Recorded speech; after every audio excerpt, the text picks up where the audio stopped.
Hello friends, welcome to समाधान study. स्वागत है फ्रेंड्स आप सभी का अपने परिवार समाधान स्टडी में।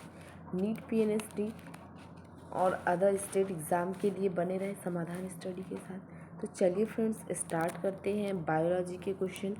आज का सेशन बहुत ही महत्वपूर्ण होने वाला है, तो सभी साथी जो हमसे जुड़ने वाले हैं वह सभी इस सेशन को लाइक शेयर कर दीजिएगा। तो चलिए स्टार्ट करते हैं आज का सेशन।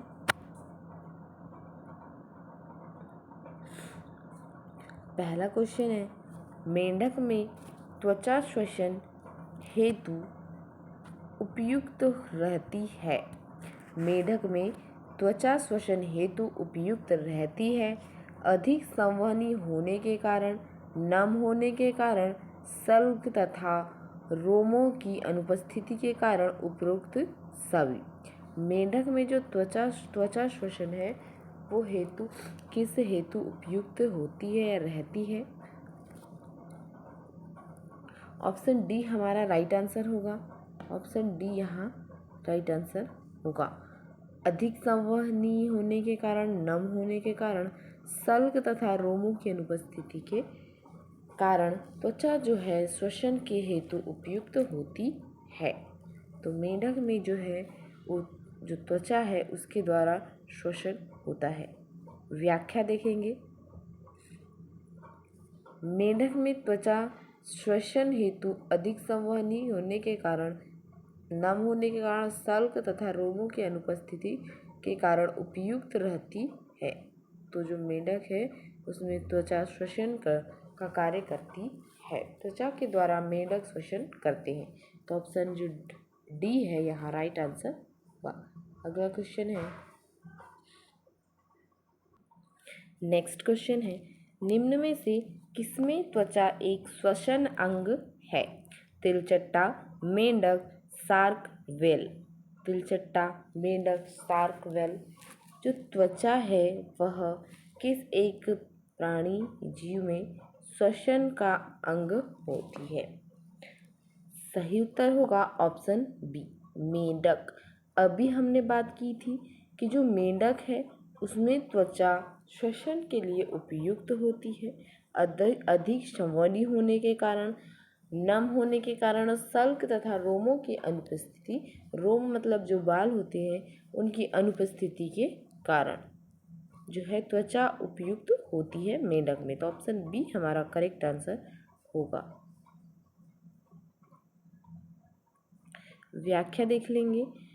देखिए, मेंढक की त्वचा श्वसन अंग की तरह कार्य करती है। जब मेंढक जमीन के अंदर सुप्तावस्था में रहता है तो वह त्वचा द्वारा श्वसन करता है, और जागृत अवस्था में जमीन के ऊपर रहते हुए भी फेफड़ों द्वारा श्वसन करता है।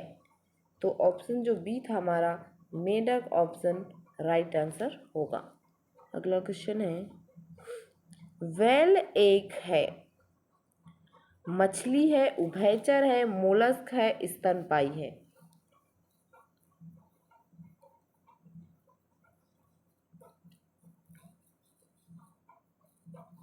राइट आंसर होगा ऑप्शन डी। व्हेल एक स्तनपायी जीव होती है। ठीक है, तो जो ऑप्शन डी है हमारा करेक्ट आंसर होगा। नेक्स्ट है,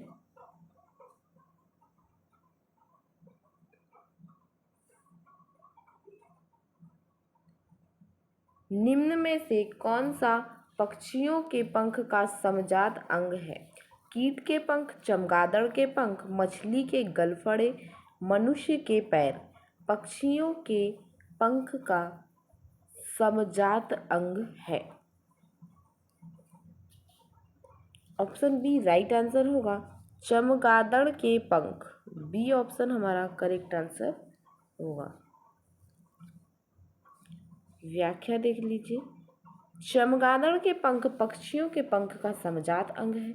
समजात अंगों की उत्पत्ति समान होती है, इनके कार्य समान या भिन्न हो सकते हैं। नेक्स्ट क्वेश्चन है, पानी की पतली परत पारदर्शी होती है, लेकिन पानी की मोटी परत कैसी होती है? पारभाषी, अपारदर्शी, बहुत अधिक पारदर्शी, इनमें से कोई नहीं।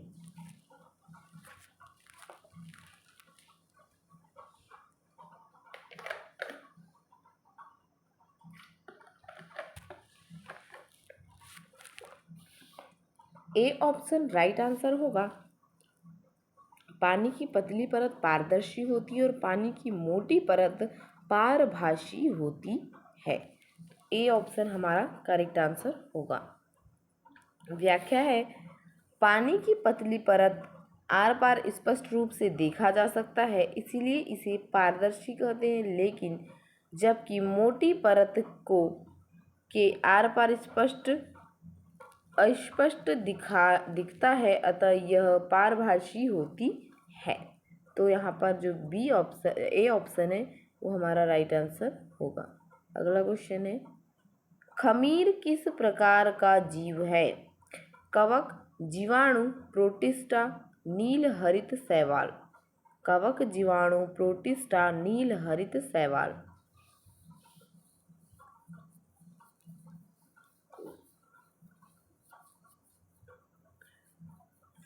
Option A right answer. खमीर जो है वो कवक प्रकार का जीव है, तो ए ऑप्शन राइट आंसर होगा। व्याख्या है, खमीर एक पादप है जो कवकों की श्रेणी में रखा गया है, इसे यीस्ट भी कहा जाता है। तो ये एक बात और ध्यान देंगे कि जो खमीर है उसे ही यीस्ट कहा जाता है। यह किण्वन क्रिया में काम में आता है, इसे यीस्ट भी कहा जाता है। यह किण्वन प्रक्रिया में काम में आता है। तो ऑप्शन ए कवक राइट आंसर होगा। अगला क्वेश्चन है,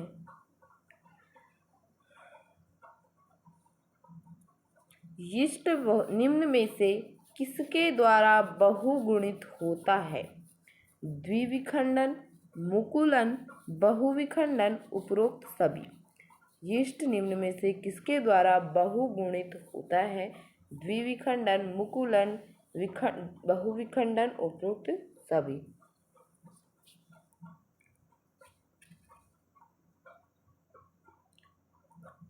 ऑप्शन बी राइट आंसर होगा, मुकुलन।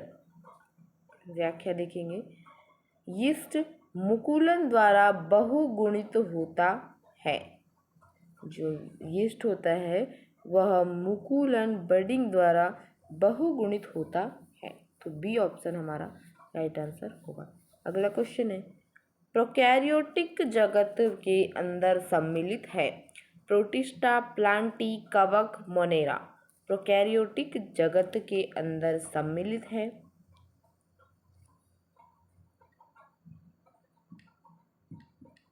राइट आंसर होगा ऑप्शन डी।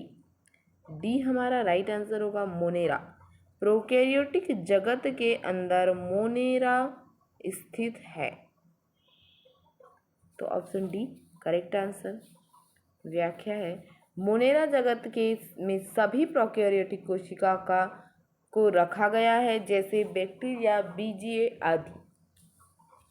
अगला क्वेश्चन है, पुरानी डबल रोटी या ब्रेड पर पाए जाने वाला कपासी श्वेत या हरित धागे जैसा पदार्थ निम्न जीवों में से किसके द्वारा हमले के कारण होती है?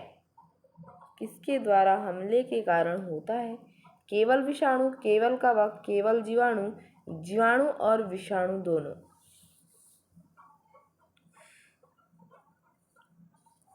राइट आंसर ऑप्शन बी, केवल कवक के कारण जो कपासी श्वेत या हरित धागे जैसा पदार्थ ब्रेड पर पाया जाता है, जीवों में जो वो हमले के कारण, कवक के हमले के कारण इसमें ऐसा होता है। तो बी ऑप्शन राइट आंसर होगा।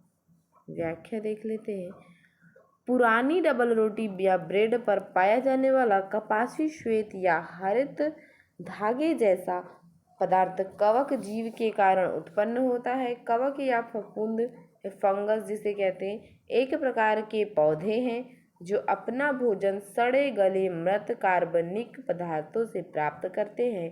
इनका सबसे बड़ा लाभ इनका संसार में अपमार्जक के रूप में कार्य करना है। ये पॉइंट को आप नोट डाउन कीजिएगा फ्रेंड्स कि इनका जो सबसे बड़ा लाभ है वह संसार में अपमार्जक के रूप में कार्य करना है।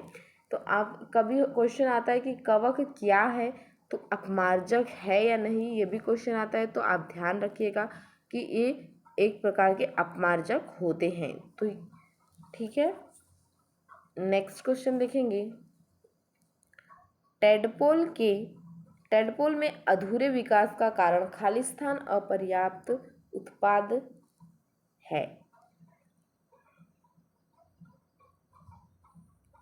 टेडपोल में अधूरे विकास का कारण खालिस्तान का अपर्याप्त उत्पादन है। Insulin, thyroxine, calcitonin, growth hormone. Insulin, thyroxine, calcitonin, growth hormone. 85 का बी होगा फ्रेंड्स, थायरॉक्सिन। टेडपोल में अधूरे विकास का कारण थायरॉक्सिन का अपर्याप्त उत्पादन है। नेक्स्ट है, कौन शिशु प्रजक जंतु है? मेंढक, छिपकली, मनुष्य, सांप। शिशु प्रजक जंतु है मेंढक, छिपकली, मनुष्य, सांप। ऑप्शन सी हमारा राइट आंसर होगा। मनुष्य शिशु प्रजक जंतु है।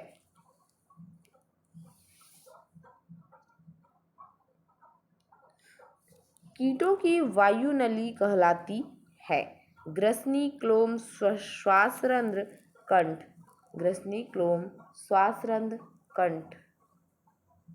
सही उत्तर ऑप्शन सी, श्वासरंध्र। नेक्स्ट है,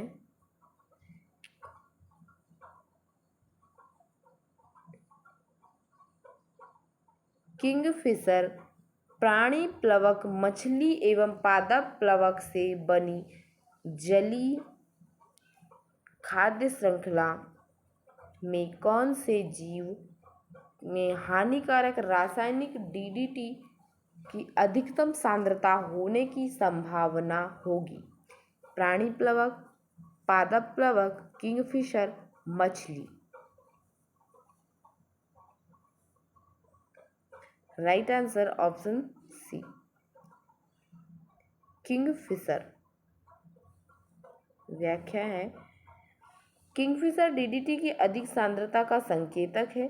किंगफिशर कोरासिमोफोर्स वर्ग के छोटे मध्यम आकार के चमकीले रंग का पक्षी का एक समूह है। तो ऑप्शन सी हमारा करेक्ट आंसर होगा। नेक्स्ट है, विषम को चिन्हित कीजिए। समुद्री घोड़ा, फ्लाइंग मछली, जेलीफिश, रोहू। ऑप्शन सी राइट आंसर होगा, जेलीफिश।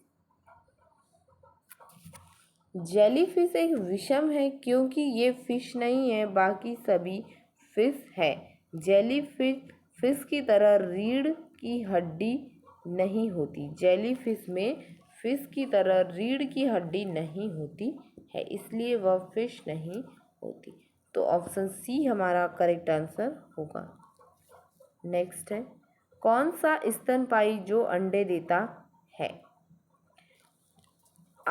आपोसम, ओटर, कंगारू, डक बिडल platypus. Duck billed platypus. Option D right answer होगा। डक बिल्ड प्लेटिप्स जो है वह अंडे देने वाला स्तनपायी होता है। व्याख्या है, डल बिल्ड प्लेटिप्स या बतख मुंही प्लेटिप्स पूर्वी ऑस्ट्रेलिया में पाया जाने वाला स्तनधारी प्राणी है। यह बच्चे पैदा नहीं करता बल्कि अंडे देता है। तो ऑप्शन जो हमारा डी था करेक्ट आंसर हो जाएगा। अगला क्वेश्चन है, हाइड्रा किसके प्रजनन द्वारा प्रजनन करता है? मुकुलन, द्विविखंडन, क्लोनिंग, इन विट्रो निषेचन। हाइड्रा किसके इसके प्रजनन द्वारा प्रजनन इसके द्वारा प्रजनन करता है। ए ऑप्शन राइट आंसर होगा। मुकुलन, जो हाइड्रा है वो मुकुलन के द्वारा प्रजनन करता है। व्याख्या है, हाइड्रा का प्रजनन मुकुलन द्वारा होता है। हाइड्रा में शरीर अनेक टुकड़ों में विभक्त हो जाता है। प्रत्येक भाग वृद्धि करके नए जीव में विकसित हो जाता है। नेक्स्ट क्वेश्चन है, किस फाइलम में ऊतक शरीर धारक रोम रहित पशु होते हैं? Mollusca, Porifera, Cnidarian, Echinodermata. Option B right answer होगा। पेरीफोरा। किस फाइलम में ऊतक जो है शरीर धारक रोम रहित पशु होते हैं? तो पोरीफेरा संघ में होता है। B option correct answer. Porifera phylum में ऊतक शरीर धारक रोम रहित पशु होते हैं, जैसे साइकान, मायोनिया, स्पंज आदि। नेक्स्ट है, अमीबा के आभासी पैर होते हैं। एकमात्र गति करने के लिए, एकमात्र भोजन पकड़ने के लिए, गैस के विनिमय के लिए, भोजन पकड़ने, गति करने के लिए। सही ऑप्शन डी होगा। आंसर जो है डी होगा। भोजन पकड़ने और गति करने के लिए जो है अमीबा में आभासी पैर होते हैं।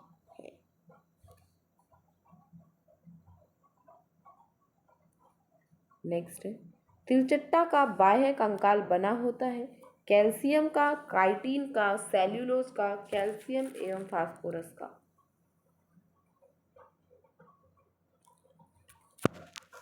ऑप्शन बी राइट आंसर होगा। काइटिन का जो है तिलचट्टा में बाह्य कंकाल काइटिन का बना होता है।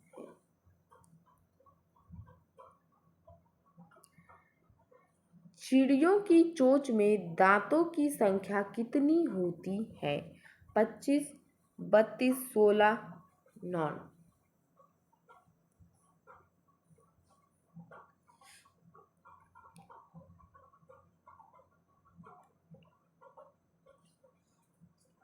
राइट आंसर होगा ऑप्शन डी, जो नन ऑफ दिस है, इनमें से कोई नहीं। ऑप्शन डी राइट होगा। देखते हैं व्याख्या। चिड़ियों की चोंच में दांत नहीं होते हैं। जो चिड़िया हैं उनकी चोंच में दांत नहीं होते हैं, और यहाँ पर पूछा गया था दांत की संख्या, तो ऑप्शन डी होगा नन ऑफ दिस। ठीक है। नेक्स्ट है, निम्नलिखित में से कौन से दो जीव प्लेटेहेलमिन्थेस फाइलम से संबंधित है? केचुआ, अर्थवर्म, फीताकृमि, टैपवर्म, एस्कारिस, प्लेनेरिया, जोंक। 1 और 2, 2 और 4, 2 और 3, 3 और 5।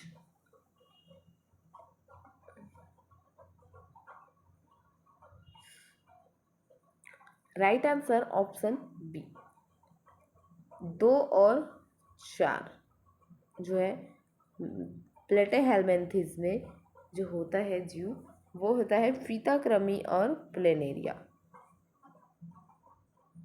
क्योंकि इन दोनों का शरीर दोनों ओर से चपटा है। प्लेटेहेलमिन्थेस संघ के अधिकांश जंतु परजीवी होते हैं। जंतु प्राय फीते के आकार के चपटे या पत्ती की आकृति के होते हैं। उदाहरण फीताकृमि, टैपवर्म, प्लेनेरिया आदि है। नेक्स्ट है, नाम पद्धति की द्विपद प्रणाली का मतलब है एक जीव के दो नाम, दो वैज्ञानिकों द्वारा एक नाम देना, एक नाम जिसका पहला भाग वंश और दूसरा भाग जाति, उपरोक्त में से कोई नहीं। ऑप्शन सी यहाँ पर राइट आंसर होगा। नाम पद्धति की द्विपद प्रणाली का मतलब होता है एक नाम जिसका पहला भाग वंश और दूसरा भाग जाति होगा। तो यहाँ ऑप्शन सी हमारा करेक्ट आंसर है। व्याख्या देखिए, कार्ल लिनियस एक स्वीडिश वैज्ञानिक थे जिन्होंने द्विपद नामकरण की आधुनिक अवधारणा की नींव रखी। इसके लिए पहला नाम वंश या जीन्स और दूसरा नाम प्रजाति विशेष का है। तो ऑप्शन सी करेक्ट आंसर हो जाएगा। अगला क्वेश्चन है, जब हम वर्गीकरण पदानुक्रम में जाति के से जगत की ओर जाते हैं तो समान लक्षणों की संख्या होगी। अपरिवर्तित, बढ़ाना या घटना, बढ़ना घटना।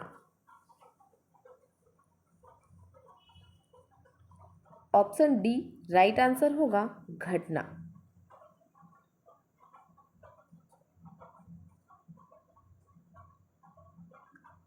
वंश प्रदर्शित करते हैं एक जीव को अलग अलग जीवों के समूह को घनिष्ठता से जुड़ी हुई जाति का समूह, इनमें से कोई नहीं। ऑप्शन सी राइट आंसर होगा, घनिष्ठता से जुड़ी हुई प्रजाति का समूह। वंश है प्रदर्शित करते हैं घनिष्ठता से जुड़ी हुई प्रजाति का समूह। नेक्स्ट है, ऑक्टोपस किससे संबंधित है? मोलस्का, एम्फीबिया, सिलेंट्रेटा, मैमल्स या Mammalia. Octopus, Mollusca, amphibia, Coelenterata, Mammalia किससे संबंधित है? सही उत्तर होगा ऑप्शन ए, मोलस्का। जो ऑक्टोपस है वो मोलस्का संघ से संबंधित होता है।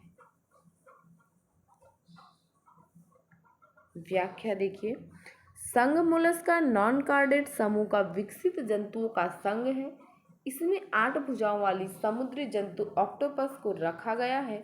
मोलस्का में मोती निर्माण करने वाले कीटों को भी रखा गया है। नेक्स्ट है, निम्नलिखित में से कौन सा द्विपार्श्व सममित जीव है? हाइड्रा, साइकॉन, तारामीन या स्टारफिश, केचुआ। द्विपार्श्व सममित जीव। ऑप्शन डी राइट आंसर होगा, केचुआ।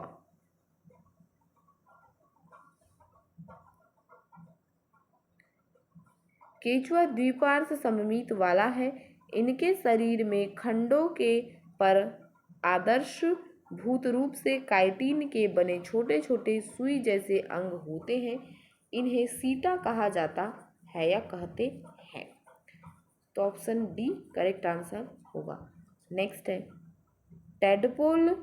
एक टैडपोल निम्न प्रक्रिया द्वारा एक वयस्क मेंढक में विकसित होता है: कायांतरण, निषेचन, मुकुलन, cloning.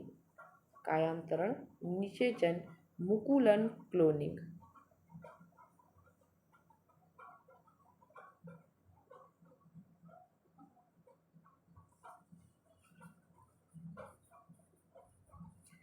Right answer option A, कायांतरण।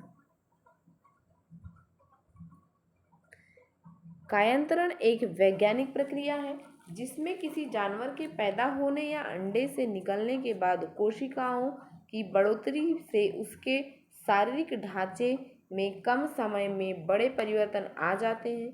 उदाहरण, मेंढक का बच्चा एक नन्ही मछली जैसा लगता है, जबकि कुछ ही दिनों में पूरी तरह परिवर्तित होकर मेंढक बन जाता है।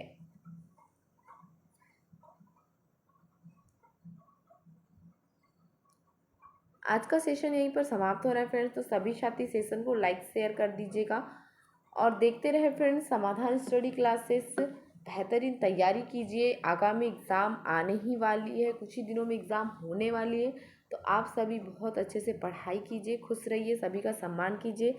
मिलते हैं नेक्स्ट क्लास में। Thank you for watching.